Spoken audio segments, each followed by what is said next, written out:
का महीना घरेलू शेयर बाजारों के लिए उतार चढ़ाव भरा रहा है। निफ्टी कभी 24,350 तक फिसला तो कभी 25 से 150 तक चढ़ गया। लेकिन अब सबके मन में एक सवाल है, अगले हफ्ते बाजार की चाल कैसी रहेगी? क्या कुछ बाजार का मूड माहौल तय करेगा और कौन से ऐसे बड़े ट्रिगर्स हैं जो बाजार की दशा और दिशा को तय कर सकते हैं? इसी पर करेंगे डिटेल में बात। लेकिन आगे बढ़ने से पहले एक नजर डालना जरूरी है बीते हफ्ते के जरूरी आंकड़ों पर। तो निफ्टी का रिकैप दे देते हैं एक बार आपको इस रिपोर्ट में और फिर बढ़ेंगे आगे। अगर पिछले हफ्ते की बात करें तो निफ्टी 24,426 के स्तर पर क्लोजिंग देके गया। यहाँ पर 1.78% की गिरावट रही। वहीं निफ्टी बैंक की बात की जाए तो 53,656 के स्तर पर यहाँ क्लोजिंग आई। 2.71% की भारी गिरावट यहाँ दर्ज की गई। अगर आप सेक्टर वाइज नजर डालेंगे तो महज एफएमसीजी सेक्टर इकलौता ऐसा सेक्टर था जो हरे निशान में क्लोजिंग देके गया 0.73% की मामूली बढ़त के साथ। बाकी सभी सेक्टर्स लाल निशान में रहे। सबसे ज्यादा गिरावट वाले सेक्टर्स में आता है रियलिटी, डिफेंस और पीएसयू बैंकिंग। रियलिटी में 4.5% की गिरावट देखने को मिली, वहीं डिफेंस में 4% के आसपास की और पीएसयू बैंक में 3.25% की गिरावट देखने को मिली। तो ये सब कुछ तो बीते हफ्ते हो गया, लेकिन अब आने वाले हफ्ते में कौन से ऐसे पॉजिटिव और नेगेटिव फैक्टर्स हैं जो बाजार का मूड माहौल तय करने वाले हैं और ऐसे कौन से ट्रिगर्स हैं जो बाजार के लिए एक इंपॉर्टेंट इवेंट बन सकते हैं? चलिए आपको बताते हैं। पहले बात करेंगे उन पॉजिटिव फैक्टर्स की जो अगले हफ्ते बाजार को सपोर्ट कर सकते हैं, और इनमें सबसे पहले नंबर पर नाम आता है जीडीपी ग्रोथ के आंकड़ों का, क्योंकि ये बेहद बड़ी बात हुई है कि भारत की इकोनॉमी ने वित्त वर्ष 2026 की पहली तिमाही में दमदार प्रदर्शन करते हुए 7.8% की जीडीपी ग्रोथ दर्ज की है। ये जीडीपी ग्रोथ बीते 5 तिमाहियों में सबसे ज्यादा है। मैन्युफैक्चरिंग, सर्विस और एग्रीकल्चर सेक्टर से जबरदस्त सपोर्ट मिला है। हालांकि इस पॉजिटिव फैक्टर के अलावा एक और पॉजिटिव फैक्टर आया है बाजार के लिए जो एक बड़ा सपोर्ट बन सकता है। वो ये है कि अमेरिका की अदालत ने ट्रंप के टैरिफ को अवैध करार दिया है। इससे ग्लोबल ट्रेड सेंटिमेंट्स में सुधार होने की संभावना है और भारतीय बाजार को एक बड़ा सपोर्ट मिल सकता है।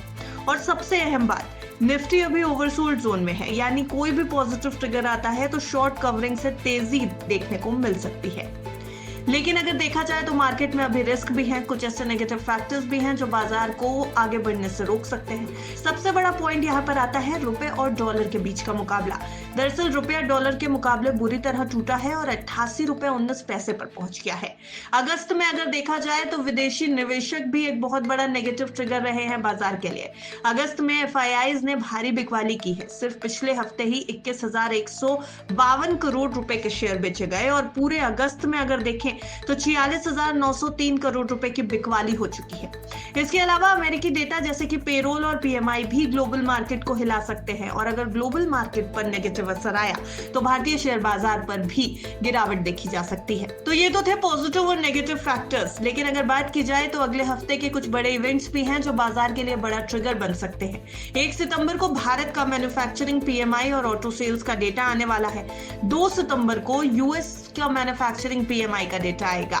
3 और 4 सितंबर को एक बेहद अहम बैठक होनी है जीएसटी काउंसिल की, और उसका फैसला 4 सितंबर को सामने आने वाला है। जीएसटी काउंसिल के फैसले की तरफ बाजार नजरें गड़ाए बैठा है, क्योंकि अगर जीएसटी में 2 ही स्लैब बचते हैं तो इससे मूड माहौल इकोनॉमी का भी बेहतर होगा और बाजार के लिए भी ये पॉजिटिव ट्रिगर हो जाएगा। 5 सितंबर को यूएस पेरोल का डेटा आएगा जिस पर ग्लोबल मार्केट्स की नजर रहने वाली है। वैसे अगर टेक्निकल आउटलुक्स देखे जाएं तो निफ्टी के लिए 24,400 और 24,300 का लेवल मजबूत सपोर्ट माना जा रहा है। 8 अगस्त का निचला स्तर भी 24,337 यहीं से आता है, और अगर ये लेवल टूटा तो और गिरावट हो सकती है। ऊपर की ओर देखें तो 24,570 और 24,650 निफ्टी के लिए एक अहम रेजिस्टेंस लेवल माना जा रहा है। तो कुल मिलाकर अगले हफ्ते बाजार मिक्स संकेत दे रहा है। घरेलू मोर्चे पर जीडीपी ग्रोथ और जीएसटी काउंसिल की संभावित राहत पॉजिटिव ट्रिगर है, लेकिन रुपए की कमजोरी और एफआईआईज की बिकवाली दबाव बना सकती है। निफ्टी शॉर्ट कवरिंग से तेजी दिखा सकता है, लेकिन हर रैली पर प्रॉफिट बुकिंग भी देखने को मिल सकती है। तो फिलहाल एक्सपर्ट्स की सलाह माने तो निवेशकों को स्टॉक सिलेक्शन में सावधानी बरतने की जरूरत है और 24,300 के सपोर्ट लेवल पर खास नजर रखने की जरूरत है। बाजार के लिए आप क्या कुछ प्रेडिक्ट कर रहे हैं, आपके मन में क्या है, हमें कमेंट बॉक्स में जरूर बताएं। लेकिन जाते जाते एक जरूरी जानकारी, ये पूरी रिपोर्ट महज आपकी जानकारी के लिए तैयार की गई है। बाजार में कहीं भी दांव लगाने से पहले, कहीं भी निवेश करने से पहले अपने निवेश सलाहकार यानी फाइनेंशियल एडवाइजर की राय जरूर ले लें। Bureau report, विस्तक।